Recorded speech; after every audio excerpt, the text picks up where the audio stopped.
Picture this. It's the spring of 1886, and if you could somehow transport yourself to the Sonoran Desert of Arizona Territory, you'd witness something extraordinary. The Apache people are still moving through their ancestral homeland, like ghosts made flesh, and I mean that quite literally. These aren't romantic Hollywood Indians we're talking about here. These are human beings who knew every hidden spring, every secret canyon, every game trail from the Dragoon Mountains. Clear down into Mexico's Sierra Madre, we're talking about a civilization that's existed for centuries in one of the most unforgiving landscapes on Earth. And when I say civilization, I don't mean teepees and war bonnets. That's Plains Indian imagery that Hollywood loves to mix up. The Apache had developed something far more sophisticated, a complete social and spiritual system perfectly adapted to desert survival. Think about their hunting rituals for a moment. When Apache hunters brought down a deer, and we're talking about skilled marksmen who could put an arrow through a rabbit at 50 yards, the entire band would gather for ceremonies that were as complex as anything you'd find in European courts. The choicest portions, the prime cuts, automatically went to the elders and pregnant women. Young warriors, they learned patience by waiting their turn. This wasn't just about feeding people. This was civilization, written in ritual and reverence. But here's where the story gets absolutely fascinating and, frankly, heartbreaking. The desert was shrinking around them. Not literally, of course, but in every way that mattered. 25,000 United States soldiers.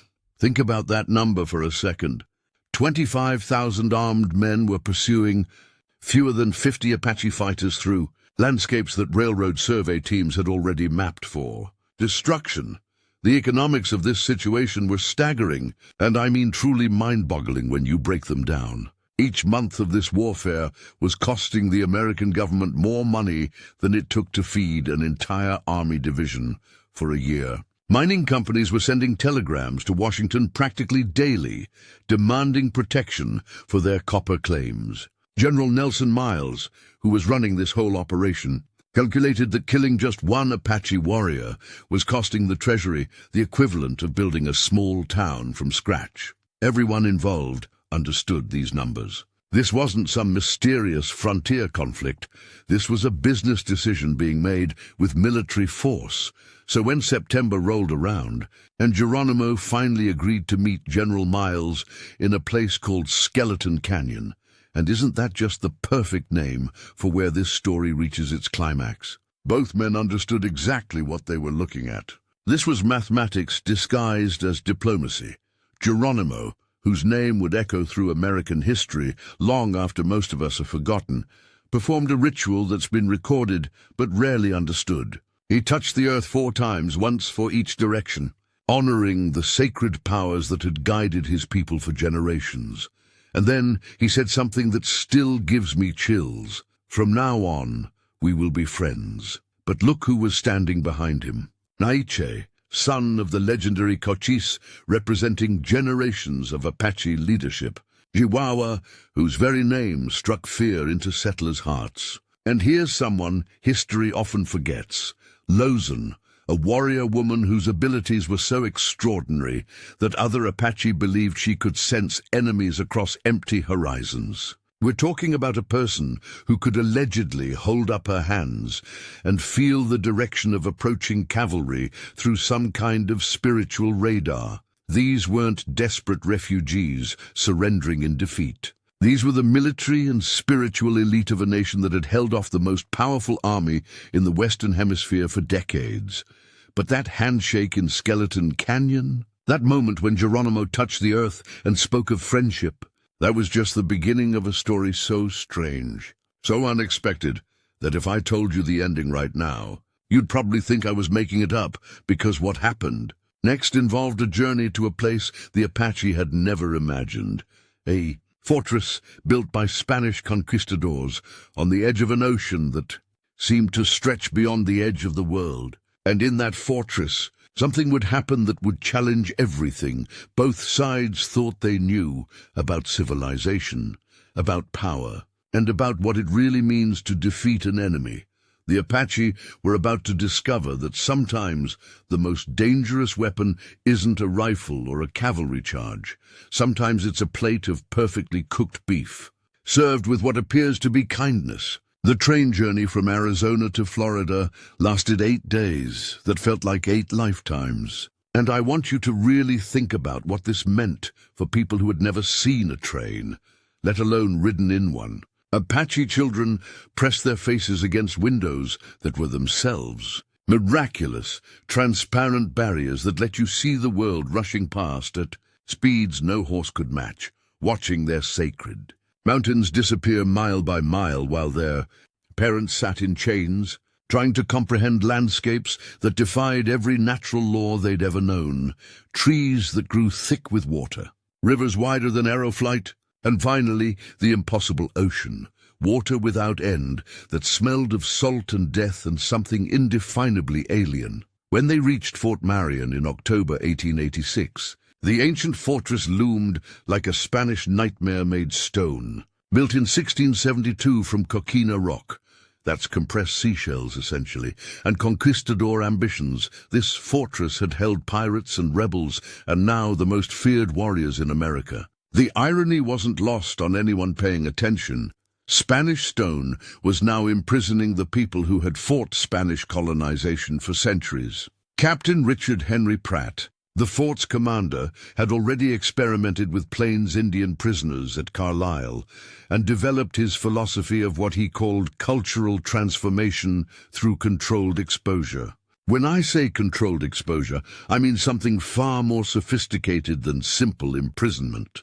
Pratt believed, and he wrote extensively about this, that you could remake a human being by changing what they ate, how they dressed, and what language they spoke.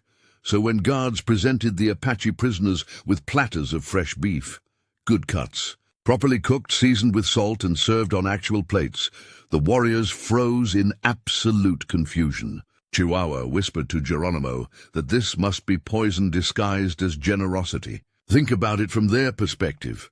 Why would their captors feed them better than soldiers ate? What kind of trap required such elaborate preparation? Luzon, the warrior woman who had ridden with Geronimo through countless battles, studied that meat with eyes that had spotted cavalry dust at 30 miles. She knew this beef came from the same cattle herds that had destroyed Apache hunting grounds, trampled sacred sites, and driven away the deer and antelope her people had lived on for generations. Yet hunger was hunger, and survival meant adaptation.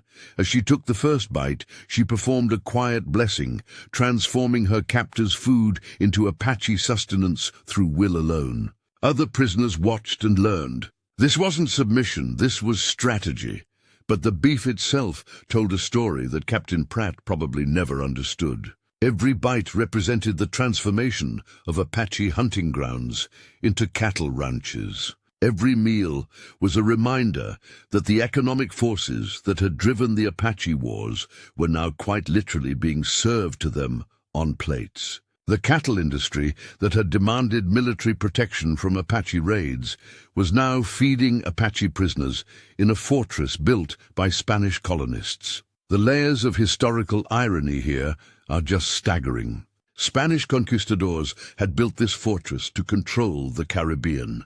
American forces had captured it during various conflicts, and now it held the last free Apache warriors, being fed beef from cattle that grazed on their former homelands, supervised by a man who believed he was saving their souls through dietary modification. Within Fort Marion's walls, a different kind of battle unfolded daily, and this is where the story gets really fascinating from a psychological perspective. Captain Pratt documented everything, and I mean everything. Which prisoners ate heartily, which ones picked at their food, how quickly the children adapted to eating at tables with forks instead of their hands. His reports to Washington claimed the beef was civilizing them, turning savage warriors into compliant prisoners through the simple act of proper dining. But the Apache had their own interpretations of what was happening, and these interpretations were far more sophisticated than Pratt ever realized. During meals, elders whispered traditional stories between bites, ensuring the young ones heard the names of sacred mountains with every swallow. Mothers taught their daughters to prepare the beef using remembered ceremonies, making power from powerlessness through rituals that Pratt's documentation completely missed. This is something we see throughout history when cultures clash. The dominant culture sees surface compliance and assumes victory, while the suppressed culture develops invisible forms of resistance that preserve essential identity. The Apache were masters of this kind of cultural warfare.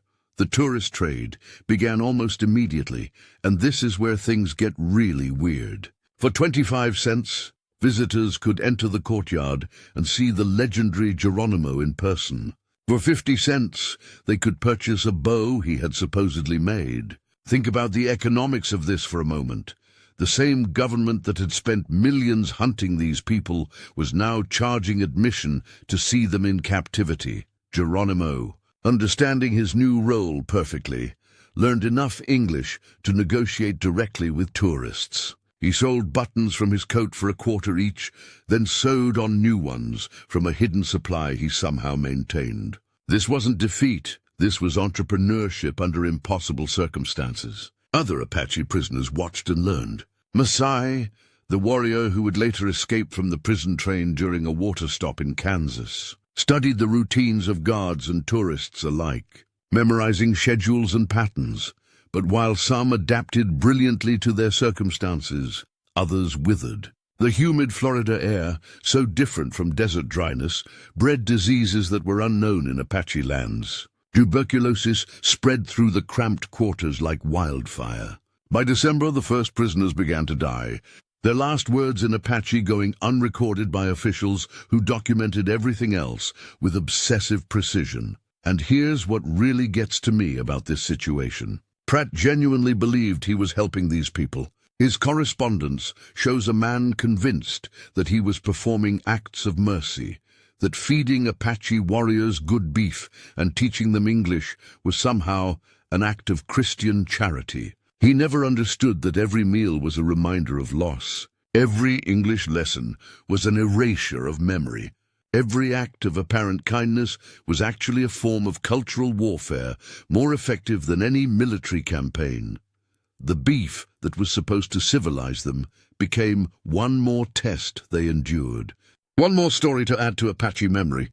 One more example of how survival sometimes means swallowing your enemy's gifts without swallowing their lies. The consequences of Fort Marion rippled far beyond its moss-covered walls, creating changes that nobody, not Pratt, not Geronimo, not the War Department, could have predicted. When Apache prisoners finally gained limited freedom in 1887, they had been transformed, but not in ways Captain Pratt had intended or even understood. The shared imprisonment had united Apache bands who might never have cooperated otherwise. Leaders from different groups, Chiricahua, Mescalero, groups that had sometimes fought each other over territory and resources, had spent months in forced proximity, planning not just survival but legal resistance. They had learned English not to become white, but to fight in courtrooms instead of canyons. They understood now that the American legal system was just another kind of battlefield, and they intended to master its weapons. Think about what an extraordinary transformation this represents. These were people whose traditional governance systems were based on consensus and spiritual guidance, suddenly forced to navigate American bureaucracy and legal procedures. But they adapted with the same intelligence that had kept them alive in the desert for centuries. Some prisoners never saw home again, and their stories deserve to be remembered. Lozan, the warrior woman whose power had helped Geronimo evade capture for years, died in Alabama in 1889. Her grave went unmarked by officials, but her story was preserved by those who remembered her strength, her spiritual gifts, and her refusal to surrender her identity even in captivity. Others, like the children sent to Carlisle Indian School, found themselves caught between worlds, too changed by their experiences to return home unchanged, too Apache to ever truly belong in white society. These young people became walking embodiments of cultural collision, carrying both worlds within themselves in ways that must have been incredibly difficult to navigate. Yet resistance took new forms that proved remarkably effective. The grandchildren of Fort Marion prisoners became lawyers and activists who used the very documentation that was meant to prove Apache civilization to argue for sovereignty rights in federal courts. Modern Apache communities still remember the beef at Fort Marion, not as a symbol of defeat, but as proof that you could eat your enemy's food without swallowing their lies. The legal precedents established through these cases continue to influence Native American law today. The Apache who learned English in Fort Marion didn't just acquire a language. They acquired a weapon that their descendants would use to fight for water rights, land claims, and cultural preservation for generations. Today, visitors to Castillo de San Marcos, Fort Marion's modern name, can stand in the same courtyard where Geronimo once sold his buttons to curious tourists. Apache people still come here, not as prisoners, but as witnesses and teachers. They perform blessing ceremonies on the stones that once held their ancestors, transforming a place of captivity into a monument to endurance and cultural survival. The beef is long gone, but the lesson remains crystalline in its clarity.